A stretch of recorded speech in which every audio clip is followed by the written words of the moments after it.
సమాచారం కోసం 95 న్యూస్ ఇప్పుడు యాప్ లో మీ ముందుకు వచ్చింది.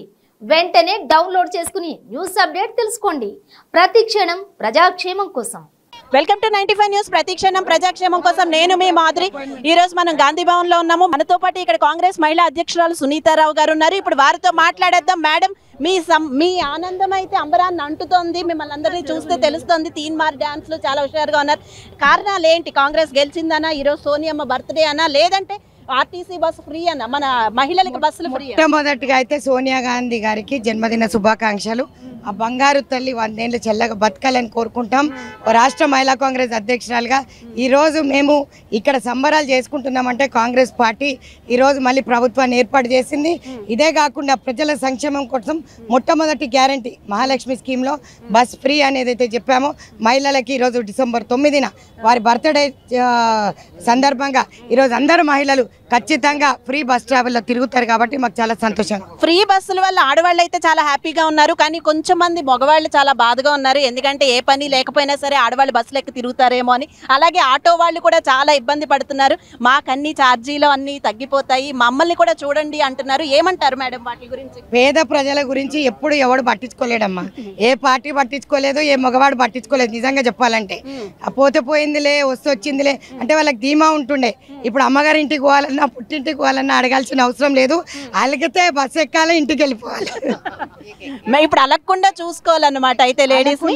మేడం, ఇంకొక 10 పనులు చేస్తాం ఇంట్లో కాబట్టి, పిల్లల్ని చూసుకుంటాం, ఇల్లు చూసుకుంటాం. మళ్ళీ సంక్షేమం అంటే నిజంగా కూడా మేము పదవుల్లో ఉన్న పని చేసుకుంటాం. ఈరోజు home makers to news makers అయిన ఆడవాళ్ళకి ఇది ఒక ఊరట అని నేను అనుకుంటాను. మేడం, ఫ్రీ బస్సులు అంటే ఏసీ బస్సులు, డీలక్స్ బస్సులకు కూడా ఉందా? ఇప్పుడు ఏమన్నా బస్సులు జీవో వచ్చింది, మెట్రో అని వచ్చింది కాబట్టి ఊర్లలో కూడా వెళ్ళడానికి ఉంది, కానీ ఏసీ బస్సులకు మాత్రం ఇది వర్తించదని చెప్పి. మేడం, చివరిగా ఒక్కటి చెప్పండి. యాక్చువల్గా మీరు అయితే గోషమాల్లో గెలుస్తారనుకున్నాము. అది ఏ కారణం చేతనైనా ఓటమి అయితే చవి చూశారు. అయినా సరే మీలో ఏ మాత్రం జోష్ తగ్గలేదు. మీరు కాంగ్రెస్కి అదే పనిగా పనిచేస్తున్నారు. సో ఇంకా మీరు ఇలాగే కొనసాగుతారా కాంగ్రెస్లోనే? ఖచ్చితంగా కాంగ్రెస్లోనే కొనసాగుతా. గెలుపు ఓటమి అనేది సహజం అమ్మ పార్టీలలో. ఏదో డెస్టినీ ఇక్కడ రాసి ఉండాలి ఏదైనా సరే.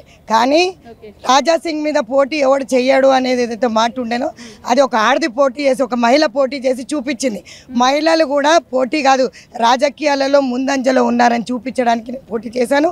ఖచ్చితంగా నాకు ఎక్కడి నుంచి హైకమాండ్ టికెట్ ఇచ్చినా కొట్లాడతానన్నాను, కొట్లాడాను. కానీ దానికి దీనికి లింక్ పెట్టొద్దు. ఎప్పుడు కూడా నేను ఒక రాష్ట్ర మహిళా కాంగ్రెస్ అధ్యక్షురాలు.